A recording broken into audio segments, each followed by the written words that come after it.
After being undocumented for 19 years, I'd like to share with you today part two of the ramifications of my undocumented status, including the pressure of marriage, the navigating the minefield of dating, and feeling disconnected from my friends.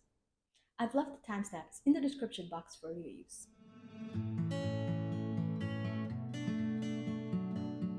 Soon after I started high school is that I really started to feel that pressure that I should marry for papers, that I could only date US citizens because anybody that was undocumented or even a permanent resident was not going to give me the things I needed.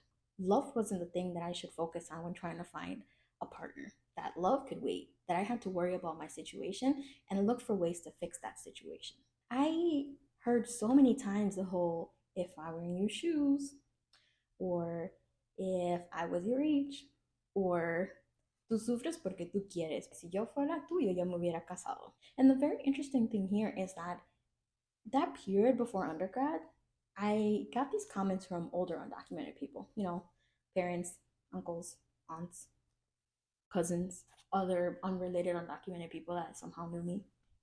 But it was very interesting in the sense that when I got a little older, especially when I went into undergrad, instead of hearing that, which of course it never went away, I still heard it from older people, but I started to hear it more from my peers. And not even undocumented peers, documented peers. I heard this whole maybe you should marry for papers coming from them. Or when I would almost vent because of the hardships that I was facing as an undocumented individual, almost this being presented as a solution, like, have you considered, have you thought of, or maybe you should do this.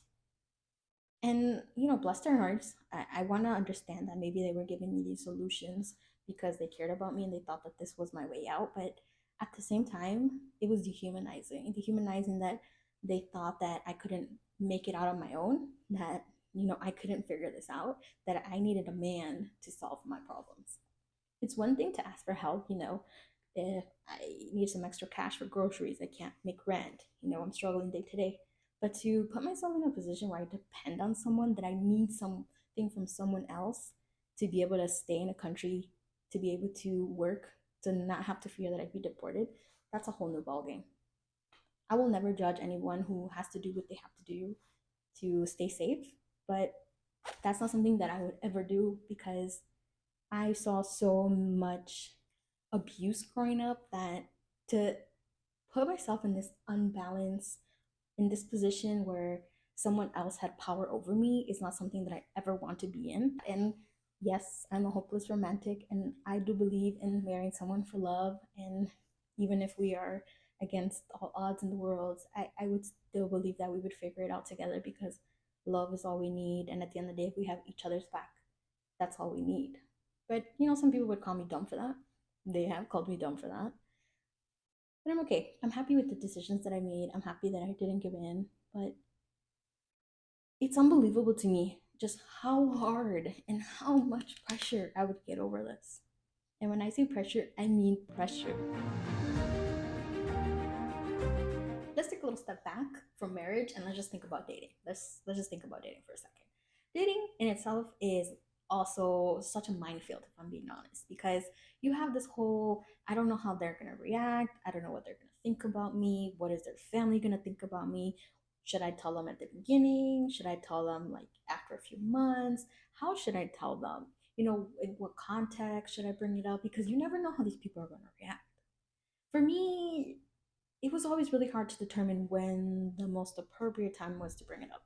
Because honestly, in my dating history, most of the time it did not go well. And what I mean by that is that right away, the moment that came out, they assume that I'm with them for one reason only, and that's because I want to use them. Or if it wasn't that, if it wasn't that, it was the whole jokes. The Sometimes we get in an argument or we get in a fight, or honestly, even out of the blue, like, you're just trying to use me for my papers. You're just with me because you want something from me. Even to the point where it's like, okay, I'm not gonna marry you. Like, who's trying to marry you? Who's trying to marry you right now? Ugh, just makes me so mad just to even think about it. Just because it would make me so angry. No, dating sucks when you're undocumented. It straight up sucks. And I'm happy to know that there's such kind-hearted individuals out there that will not care that you're undocumented, that will love you unconditionally, that they will be there for you, that you don't even have to ask, that they will be willing to help you navigate the situation. But there's a lot of people that are not like that. amazing friends growing up, and I still to this day have amazing friends who still live in the United States.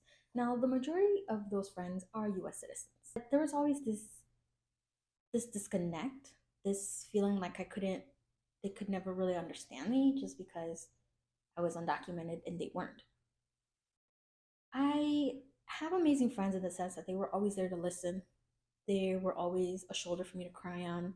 They were always someone I could vent to if I was having a horrible day.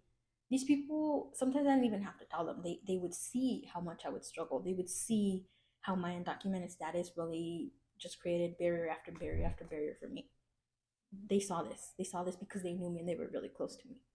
But that didn't change the fact that at the end of the day, I could tell them every single detail of my life, but they would never understand it because you have to be undocumented to know what it's like to be undocumented, to truly have to go through that emotion and that pain and that fear and that frustration and that scariness of what it means to be undocumented. And many times I feel like I felt very disconnected from my friends because that's not something that they would ever understand. So even though I was surrounded by amazing people, sometimes I felt like I was lonely. I was against the world by myself. And how do you tell a friend that? Like, how do you tell your documented friend that you feel alone when they're right there? It's really hard to navigate that.